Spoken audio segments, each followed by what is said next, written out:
संतोष देशमुखांच्या हत्येला 33 दिवस उलटले तरी एक आरोपी फरार। देशमुख कुटुंब आज न्यायासाठी टॉवरवर आंदोलन करणार।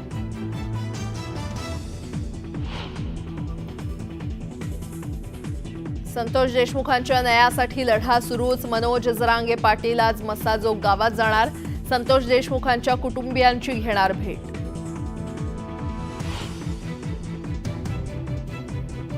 शरद पवारांनी दगाफटक्याचं राजकारण केलं आणि धोका देणाऱ्या उद्धव ठाकरेंना जनतेनं जागा दाखवली। अमित शहांचा विरोधकांवर घणाघात।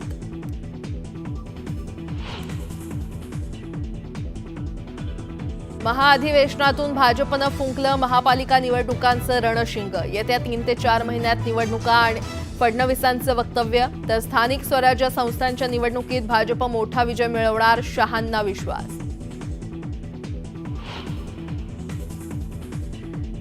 नाशिक मुंबई महामार्गावर भीषण अपघात, 4घांचा मृत्यू, 5 ते 6 जण गंभीर जखमी। मृतांचा आकडा वाढण्याची भीती।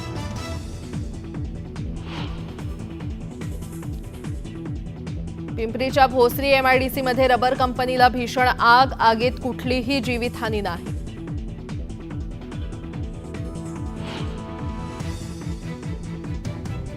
सोलापूरमधील सिद्धरामेश्वर महाराजांच्या यात्रेचा आज दुसरा दिवस। मंदिरातील संमती कट्ट्याजवळ अक्षता सोहळा पार पडणार।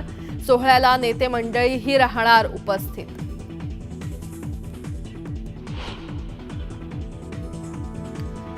महाकुंभामध्ये पौष पौर्णिमेनिमित्त आज पहिलं शाही स्नान। पुढील 45 दिवस प्रयागराजमध्ये भक्तांचा महासागर।